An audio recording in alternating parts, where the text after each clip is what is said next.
Hey guys, what's up? We're going to do a random overview of a weapon today. I don't know what it is, but it's in the mystery box. So I'll bring that over and let's find out what we're working with, alright? This is the mini mystery box, or the random box. Yeah, it's a smaller military crate. I love opening up packages. You can always have something new in them.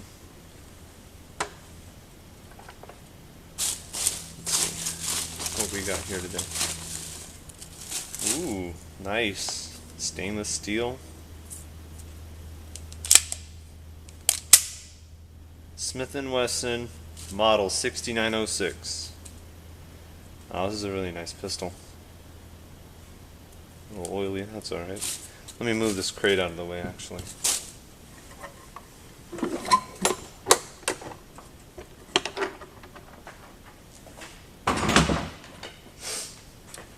Alright, Smith & Wesson model 6906.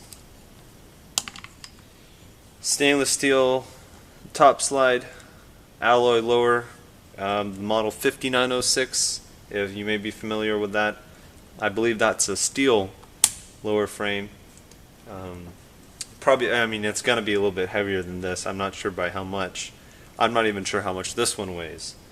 But it's light. For me, it's light. I feel like it's a light pistol compared to a Beretta 92 SB, which is the other handgun that I also use. So let's go overall on this thing here. Is it looks like to be a 2.5 inch barrel, 12 or 13 round capacity magazine. Yeah, 12 round. I do live in California, if you've not caught that yet. It's legal to have a 12 round magazine or more than 10 round capacity magazine if you've had it before the ban. If you bought it afterwards, then that's illegal and you're not supposed to be doing that. So that's why it's okay for me to have this, because we got it before the ban. Actually, this right here is my mom's gun, but I don't think she knows how to use it, and it rarely gets fired. I just broke it out and started firing it last week, just to see, you know, how accurate it was, because the sights on this appear to be better than the Beretta sights, which I'll show you later. But here it has the 3-dot system, you know, 2 in the back, 1 in the front. They're bright white, supposed to be really accurate. I always have trouble shooting pistols, but I'm learning, so going from there. But yeah, overall the gun is its action operates smooth and all. I just kind of cleaned it. You can hear that it's like really smooth, and that's because, you know, I keep my guns well oiled, make sure they're going to have smooth operation. Outer aesthetics, like I said, stainless steel up top, alloy bottom, aluminum. The pistol grip, or the hand grips here, are plastic, nothing too special. The mag well, or the magazine, bottom of it's plastic. The magazine itself looks to be stainless. Mag well is beveled right here. Okay, it's beveled, which is good for getting in these mags if you're doing a, you know, quick change, whatnot. It does come with 2 mags, brand new at least. The other one's inside with hollow points in it. But this gun here is a compact model. They do have the longer barrel version, which I forget what model that is, but that one is it's available. But that's not. This one's different. This one's more for concealing. If you have a CCW or whatnot, you know, this is probably good to tuck into your waistband. Really compact gun, 13 rounds or 12 rounds in 9mm, and double stack. You know, it's got the wide frame. You know, 1911s are starting to come out with the wide frame.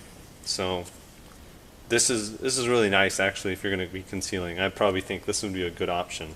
Me personally, I like heavier guns, so this is not going to do it for me, I think.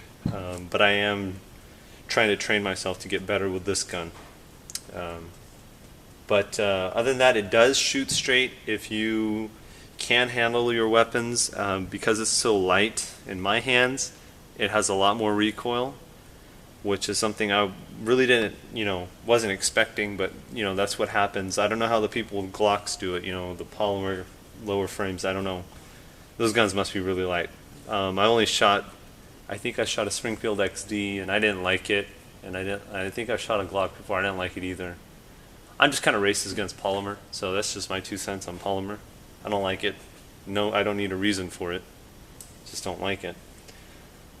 But even this aluminum's still too light for me. But you know, hey, what can you do? You know, everybody has their own preferences. Ambidextrous safety here. Some safety features, which is pretty cool. Okay, I'm gonna cock it here, and you can see that. Well, actually, hold on. I'm gonna put an empty shell in here. See, that's an empty shell. Okay, so because you don't want to drop the slide on a empty chamber, or you don't want to pull the trigger on a empty chamber as well.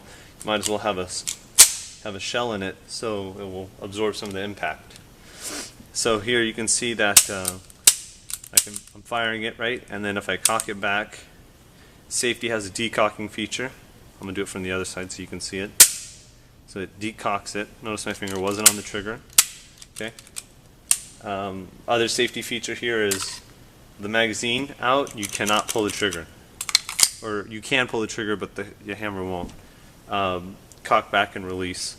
Now here the triggers, or the magazine's in, the trigger's pulling. Okay, and also take that out. Let's see. Drop the slide here, and still won't fire. So that magazine feature is, I've only noticed it on this gun. I haven't noticed it on many others, which is, I guess it's kind of cool. I don't understand the real reason behind it. I don't know, maybe someone's going to load one shell. I don't know. I don't understand that. But it is what it is. It just has that feature. Important thing to note about this gun particularly is the trigger is horrible. I hate it. Hate the trigger. I love it on single action. I hate it on double action. So I don't know how easy it'll be for you guys to see that, how hard the trigger is. But I mean, look at this. I'm pulling trigger, but it's not releasing. And look at how far it is. Let's see if you can see. Look at how close it is to the hand guard, and it's still, or the trigger guard, and it's still not releasing the hammer. That's what I really hate about it. So you're going to go all the way to the back, and then you're like, wait, where's it going? It's not going to go, it's not going to go, and then it does, right at the end. So I can show you that here with the hammer cocked. Look at how close that trigger is to the back of the hand guard. See that? It's like within what, 2-3 millimeters? Almost touching at the bottom. Okay, I'm going to pull it now. So single action is much better than double action. Double action trigger is really stiff. It's never been modified to my knowledge. I don't think I'm gonna go get it modified. I don't want to mess with it. I'll just leave it as is. You know, on single action, it's perfectly fine. If you know what you're doing with the gun, you've had a lot of experience with it, then you don't need to worry about it. You know, practice makes perfect anyways. But yeah, so overall this gun's actually pretty good. Minus the trigger. You know, the trigger is probably the worst thing on here. Lightness, you know, the weight and all that, that's just personal preference. The trigger, I think, has got to be the only downfall for this pistol. Other than that, size, weight is good for carrying, so I've been told, because a lot of people like to carry light guns when they're carrying. They don't want to feel it as much if they're running or whatnot.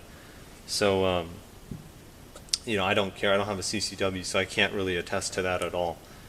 But I like how it looks too. It's really stylish, nice looking gun. Just it fits, you know, it even fits my hand, and I have a pretty big hand as well. You know, that's full size hand, and I can put my whole hand around it. Only thing is my trigger finger wraps like all the way around, and I can hit the mag release right here. You know, I hit that with my finger. Okay, so that's just me, but it still fits my hand. And like when I put both hands around it, I got the whole thing engulfed. So, yeah. But if you're looking at buying something like this, I think it's going for about $300 now. Checked on what is it, gun auctions or auction something. I forget what it's called, but yeah, it's about $300 now. I don't know how much it was brand new. I think my dad bought it back in the early 90s. But Yeah, now it's only about 300 bucks. So if you're looking to get into pistols and you want something that's like name brand or has some history behind it, has a good name, Smith & Wesson's probably the way to go. This pistol is not a bad option for the price, 300 bucks used. If you're gonna go look at getting a used gun in any gun, you know, rifle, pistol, shotgun, whatever, take a buddy with you who knows something about guns. If not, just do some research online. People tell you, you know, what to look for and whatnot.